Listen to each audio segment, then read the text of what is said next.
दीपिका पादुकोण को मुसलसल दूसरे साल करोड़ों का नुकसान, आमदन भी कम हो गई। बॉलीवुड में कामयाब अदाकारा के तौर पर पहचान रखने वाली दीपिका पादुकोण को कारोबारी मैदान में मुसलसल नाकामी और करोड़ों के नुकसान का सामना है।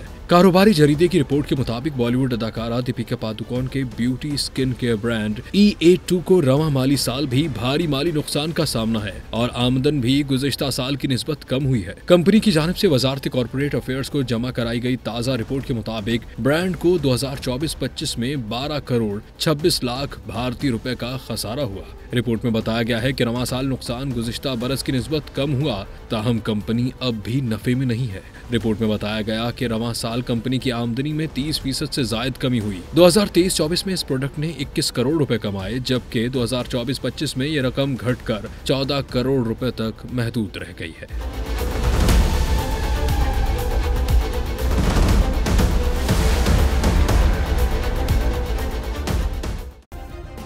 सब्सक्राइब करें और बेल दबाएं ताकि कोई खबर रह न जाए।